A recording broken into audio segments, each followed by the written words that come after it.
We had a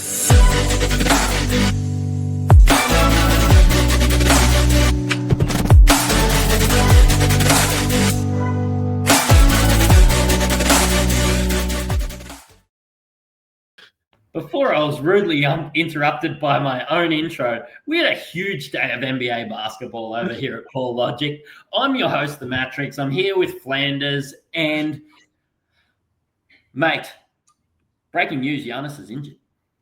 Yeah, Giannis left the game today. A groin it was. He did not return. I have not had any updates on that since, but he did go down pretty early on. That Milwaukee in general were able to put a pretty good fight. But yeah, Giannis going down is going to be some news here, so it'll be interesting to see what comes out of that. It's not related to his knee that he's obviously typically known for obviously being questionable for 82 games of the season. This is one that is new, so it'll be interesting to see what comes out of it. Yeah, and we will, of course, cover that in the Daily Rewind. But as always, our show is sponsored by Ryan from Astute Newstead. If your interest rates are above 5.4%, we've got all his link in the description. If you're looking for a house, I know that he can help with car loans. He can help with a little bit of everything. I know that he's helped me with my current renovations that have got me podcasting at work. So maybe don't do it if you're asking me. I've been whinging about staying at my in-laws every chance. But I hope they don't watch it too much. No, they don't follow basketball. So I'm playing that. I say nice things about him all the time here on the pod. I'm trying to exactly saving himself. But let's go into the rewind. Mate, we covered the big one in the first one. Giannis is, of course, injured, played 14 minutes. And as per usual, every time Giannis goes down, Ryan Rollins just does not find a shot that he doesn't like. 24 points today, 5 of 10 from 3, 5 assists, 3 rebounds. If he was dropped, which he probably shouldn't be, he should be added in all formats. Yeah, for sure. I think he thinks he's Jalen Green. Everything looked good. He had the green light on everything. Once Dad wasn't there to tell him no, he just shot the ball. 22 shots for him today. The next best was his best buddy that thinks everything else looks green is Kyle Kuzma with 12 shots. So if that doesn't tell you what you need to know about how this game went, not much else will. That pretty much sums up that side of the ball. They did put up a pretty admirable effort. I'll give them that there. But in the end, they were still playing the Cleveland Cavaliers. And the Cavaliers do what the Cavaliers do, and they kicked ass. It was the Donovan Mitchell show, no Darius Garland. So it's always going to be the Donovan Mitchell show. We should know this by now. Back to regular scheduling here. 37, 7, and 5 for him with a steal there. Shot really efficiently, 63% there. 4 of 8 from 3, only 5 of 7 from the line there. And only the 2 turnovers, which was actually quite nice for him there. Evan Mobley, pretty quiet one for him. 14, 6, and 6 with only the 1 block. That's probably about the main notable ones there. Dean Wade looked good off the bench as well. He put up got the 8 boards, 3 assists, 2 steals, and a block. Yeah, Dean Wade played a few more minutes than DeAndre Hunter. I've sort of been flirting with and having DeAndre Hunter in some of my lineups there. 6 minutes from him. Evan Mobley's 6 turnovers worry me a little bit, but I mean, you're not dropping him. I don't even know if you're trading him because he's still giving you 14, 6, and 6, which is kind of why you've got him. Just the 1 block today. But yeah, the six turnovers are probably just not even worrying, just disappointing, I suppose, today. Yeah. That's probably the thing to summarize it. And you hope the blocks come up, but reality is most people have picked him up because of his high blocks. So that's why you own him. You probably got him in a defensive build. So something like a Wemby and Mobley's paired pretty well throughout drafts. So that's likely the combo you've got going on. So what's next, Detroit, mate? Yeah, Detroit pumped the Pacers. The Pacers 1-13 have just been really ordinary, still not winning a game away from home.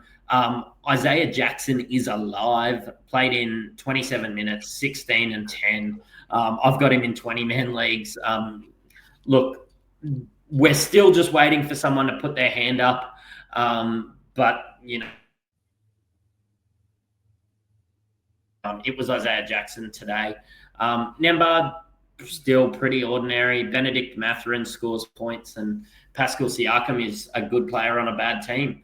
What about Detroit, mate? Yeah, Detroit. Jalen Duren got out his microfiber and was polishing a bunch of glass here. The 15 boards for him today with the 31 points there. He was a one-man wrecking show out there. We did have no Cade Cunningham today. So, of course, Dennis Jenkins went off again. That man has been great pickups for the guys that got him. 26, 2 and 8 for him with a steal. He shot at 52% as well. 1 of 5 from 3 and 3 of 4 from the line. That guy's been an absolute gem. And if Cade is down again for another game there, and you can still pick him up off a waiver, he is someone to keep looking at. Duncan Robinson as well, a good streamer as well. That probably sums up everything. Ron Holland did get the start with Noah Sarr-Thompson out here. 7, 7 and 2 with a steal and 2 blocks there. So still doing what's good there. And Beef Stew with the big 5 blocks. Just doing Beef Stew things. Yeah, I just want to mention B-Ball Paul. Whenever Duren's out, then B-Ball Paul will be a play. Of course, B-Ball Paul didn't do much today because Duren's back, much like an Andre Drummond or somebody like that when Joel Embiid plays. You just got to keep watching it because Paul Reed is an ad every time. Honestly, I would go as far to say after that 31-point performance he had earlier on, honestly, any time that Duren's even questionable. But look, right now, he's droppable in all formats. I know him. I just held him on for an extra day because Duren was questionable. But yeah, it's time to drop him back to the wire. Philly beat the Clippers in a close one and had a 37-point quarter right at the end to come back. How'd you see this one, mate? James Harden thought he was the king at the start, and he was the king at the start. He was, I think, 13 points in the first quarter or something up there. He was well in double digits. But then apparently he got allergic to hitting shots. 28, 6 and 5 for him, a steal, 2 blocks. Did have the 4 turnovers, was perfect from the line, and that's about where it sounds good after that's a bit of a car accident. 7 of 25 from the field and 2 of 12 from 3 there. That was an absolute killer. I did have 4 threes for him today. Bramble responsibly. A bit of a killer out there. Other than that, it was mainly him. Kobe Sanders did get the start today. He was 17, 1 and 1 with a steal. Zubac doing Zubac things, 14, 13, an assist and a steal. But that's the main thing there. Bogdan Bogdanovic, obviously with the news of Derrick Jones Jr., is going to be someone to keep an eye on. Did clock up 26 minutes in that 6-man role coming off the bench. 9, 7 and 5 with a steal there. Hit the 1 3, but he did shoot 6 of them. So something to keep an eye on there, and definitely an ad for me. Yeah, and I liked what I saw from Kobe Sanders, and I think it's definitely something in points leagues. But yeah, I just don't see those counting stats if you're playing in any other streamable format. Like 30 minutes, then yeah, he's playing more minutes than Bogey. That's really good. His plus minus was pretty good, even in a loss. I just think that he's one to monitor. I just don't think those counting stats are going to be there for him. I think he's just going to score. But Dom Barlow was back today. Wasn't fantastic, but he was one that I owned before his injury, so he's one to keep an eye on. Paul George, of course, come back. He played the 21 minutes. Didn't really seem to impact VJ Edgecombe. He played in the 37 minutes. And really, Quentin Grimes was good off the bench. Tyrese Maxey with the 39 and 6. Andre Drummond, nearly with a 20 rebound game. There's a bit to like about the 76ers at the moment. Yeah, I don't mind that at all. Don Barlow and Paul George were just the 21 minutes each. Quentin Grimes still not impacted by either Jared McCain returning, who only got the 5 minutes, but running that man role, they're just still pumping him full of minutes there. They're obviously backcourt heavy with VJ, Tyrese, and Q there. You can sort of only get 3 of them out there on the court, but it is a bit difficult. Those 4 with Drummond being the highest minutes guys. Definitely some positive things to see there. Tyrese Maxey just doing Tyrese Maxey things though. 39, 3 and 6 there. Still shot 50% from the field, Nelly, and gave us 4 threes. We'll take that 90% from the line. So Tyrese is just doing Tyrese things. Trendon Watford as well, 8, 4 and 4 with a steal. He looked good in his just under 20 minutes as well. So no complaints. Yeah, his minutes dropped down a bit, of course, with Paul George coming back. But I just had a lot of questions, and to be honest, a lot of it was around Supercoach, the other format that we play over here in Australia. And a lot of that was tied to the fact that you have rookies in that. Worried about his minutes dropping, but yeah, that definitely hasn't happened yet. So yeah, more coming off Trendon Watford than VJ Edgecombe. But the next one, and I know that you got a chance to watch a lot of it, this was a little bit of a nail biter. Miami Heat edging out the New York Knicks, 115 to 113. And look, I don't know if this comes as a huge surprise to you, but Landry Shamet come back to earth today. After 39 minutes and 10 points, 3 and 4. Look, Landry Shamet is not a 36 point per game a night guy. Just letting you know. Yeah, thank you. I was unaware. You're going to tell me the same thing about Kyle Kuzma too, because I did the same thing last week, didn't he? KD's come back down to earth. Landry's was nowhere near as harsh as Kuzma. Kyle Kuzma's better than Landry Shamet, thanks. Yeah, I've never heard you give Kyle Kuzma a compliment that good. That's not a compliment. It was across both teams here. This is just everybody contributing in their roles. No one here really stands out. Cat 22, 15 and 2, got a block. Mikal Bridges just stuffed stat lines for fun here. 23, 3 and 4, 2 steals, 4 blocks, 2 threes, 64% from the field. He's just a great guy. Big fan of him. And Josh Hart doing the same thing there, just off the bench here, with his 14, 5 and 9, 2 steals and a block. Yeah, and Jordan Clarkson, I've seen him stream 26 minutes. He seems to be a bit of that instant offense, I suppose, with Jalen Brunson being down. I think that when he's 7 of 13 from the field is a lot of shots, but still just walking out there getting buckets with the 26 minutes there. I think that if you're streaming points, if you're streaming threes, he's perfectly fine to add. Chris McBride, also another good option there as well. He did get the start with no Brunson again. 25 points and 4 boards for him with the 5 threes as well. Reasonably efficient, only at 43% from a guard as young as he is. I think we'd be pretty happy to take that. But yeah, the other side of the board there, mate. Yeah. Also, I had a question in my DMs. Who is Miles McBride? Who is Juice McBride? And it's Miles McBride. Miles McBride. In your app. But Khalil Ware, 16 and 14.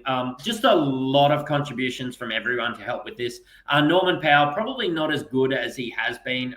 19, 3 and 1 with the steal.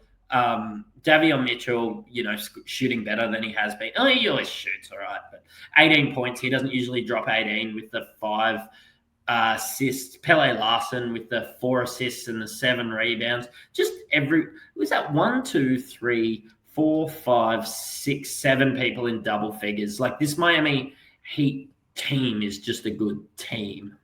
Yeah, of notable minutes, only 2 guys did not get into double digits in Andrew Wiggins. That's a shock.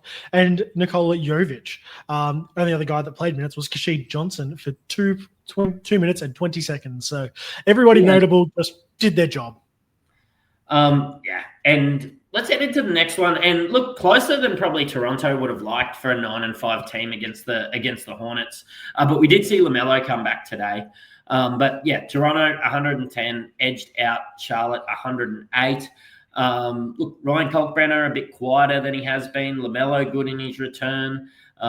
25 and 8. You always expect a bit of inefficiency when it comes to LaMelo Ball. I think with LaMelo there, Zion James is a drop, but the big ones today was probably Con Knipple and Miles Bridges, mate. But all in the 20s. You're seeing above 7 rebounds for both of them, a couple of assists. Of course, they're going to turn the ball over in a loss, but Con Knipple and Miles Bridges, great.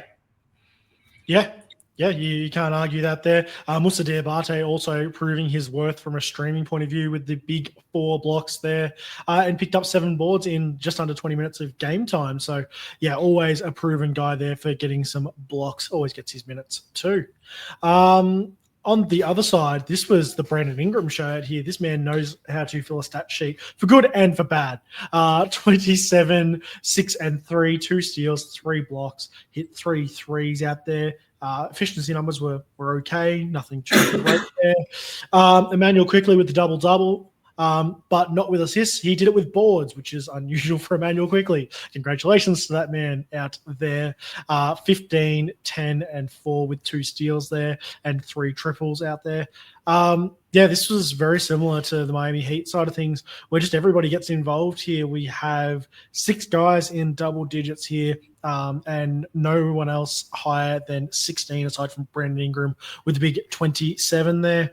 Yeah, they kept things nice. They kept it tidy, and they do the way they run their rotations the same way they do, and normally keep a starter out there at all points in time. Yeah, I really like what they do. Like they run who's hot between Brandon Ingram and RJ Barrett. Honestly, like pretty similar players. I do think Scotty Barnes is a better passer than Emmanuel Quickly, and I think he just edges him out for assists throughout the year. Emmanuel Quickly at a lot of times plays like the shooting guard role, but because Scotty Barnes is a bit bigger, Emmanuel Quickly gets to, I suppose, defend the guard out there or the point guard out there. And I really think Toronto is very smartly coached at the moment. I find it hard to add a lot of these guys, or I suppose to trade for a lot of these guys, because they do get even contributions amongst their starting 5. We saw, Pirtle have that big 22-point game with over 10 rebounds earlier on last week. We, of course, see Ingram pop off at certain times. We see RJ Barrett pop off at certain times. We see Emmanuel Quickly. We always see Scotty Barnes in that sort of 25 and 5 role. I just find it hard to, I suppose, pay up for any Toronto Raptors at the current stage. So. Yeah, there's no leading guy out there, and I think we're pretty comfortable to see 5 guys in their starting lineup as all top 100 guys. It's a pretty almost standard comment. I think we've seen it in the preseason, and there is no great shocks in this starting lineup for what's going on there. Yeah, only Jamal Shed off the bench there with 20 minutes. Everyone else was, pretty much was less than that. So, I guess we'll move. Anything else, mate? Yeah, no, let's just head into the Wolves and the Mavs. And the Mavs suck, and the Wolves are still kind of good. Honestly, man, the Mavs I can't get my head around at the moment. Like, of course, their best 2 players are out, so they're given the keys to the city in Cooper Flag, but he was minus 27 today. I mean, look, they did get a considerable loss, but man, like, is it getting harder to trust Dallas Mavericks? I know that, like, I've got some huge stocks in PJ Washington, of course, from late in the draft. I streamed in Brandon Williams at times. I've streamed in D'Lo at times. I just can't seem to get it right with this team. No, I streamed in Max Christie the other day and had a few nice outputs from him, and then today he comes out and gives me 1 turnover and 1 assist. Yeah, nice. You deserve it, King. I was so glad I held him on nearly 19 minutes. I have no idea what to do with these guys, and my consensus is just avoid them. Only 3 guys in double digits here: PJ, Cooper, and Brandon Williams. Other than that, it's pretty meh out here. Musa Sissi, he gave us 5, 10, a steal and 2 blocks there, so maybe somebody to pick up while they have no Gafford out there at the moment. So, yeah, something to consider. That's about the only things I want to say nice about the Mavericks. Yeah, and the Timberwolves kind of had that like spread out sort of line today. Like Naz Reid was the only guy in there. He had 22 and 12. So everybody contributed from their starting lineup without being great. You're probably disappointed if you have Julius Randle or Anthony Edwards stocks, but you're probably pretty happy with how everybody else went there, aren't you? Yeah, I think you're pretty happy with how everything else is moving out there. I think Naz Reid is settling back into his 6-man role really well. 22 and 12 out of him is pretty good there. Like everything else out here is just pretty pretty ordinary. Like they put up 120 points, but other than Nas putting up 22, no one else really stands out for any big stats here. Gobert with 9 boards, but it's what you'd expect out of him. Only the 1 block. It's all safe as houses out here. You're all pretty happy with the Timberwolves. There's honestly nothing really notable here. Yeah, it's probably we're probably pretty safe to move on to another game, which honestly you couldn't have paid me to turn on, and it was OKC Thunder against the New Orleans Pelicans. Shai Gilgeous-Alexander, 10 of 10 from the free throw line. They're like plus 32, blowing teams out so that he doesn't really need to play the fourth quarter. He didn't play. Took 9 shots. Like, man, like, you know what? We joke about the fact that Shai Gilgeous-Alexander doesn't need to play fourth quarters, but guess what? We're here again. Yep. Yeah, he didn't need to. They had them blown up by halftime. He played the third quarter for the sake of it, and he just hung out on the pine and enjoyed it there. I don't blame him either. Chet Holmgren, he nearly double-double, 26 and 9, no assists and just the 1 block there. Lou Dort did come out and prove that he can be a bit more of a 3-and-D guy. 17 points, 4 threes, and a steal and a block there. So Lou Dort could be someone worth picking up. I know he got dropped earlier in the year with some pretty poor shooting from 3, so someone to have a look at. They do have a bit of a weaker schedule this week, so he may get a bit more burn with no Shai probably resting for fourth quarters a lot more. Other than that, pretty standard guys out here. Isaiah Joe, 14, 3, and 4. I don't think there's anything else really notable here, mate. It's all pretty much really. Yeah, when we have a chat about the Pels, I just want to mention that Zion's been questionable for a couple of days now and still didn't play again.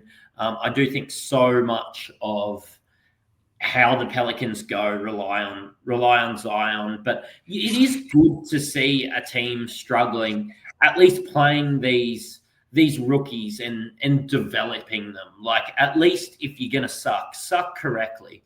And New Orleans Pelicans are doing that with Jeremiah Fears and Derek Queen playing 25 and 26 minutes. Like, they're not flogging a dead horse playing, an older Jose Alvarado or anything like this. They're just out here getting shots up. And Jeremiah Fears was actually really good today. Yeah, he was. Yeah. Again, as mainly points league guy. 24 1-1 for him there. He put up 16 shots. One guy probably to take with a pinch of salt with this game. The OKC Thunder were very well aware of who Trey Murphy III is, and they were well aware they had no Zion or no Jordan Poole to watch out for.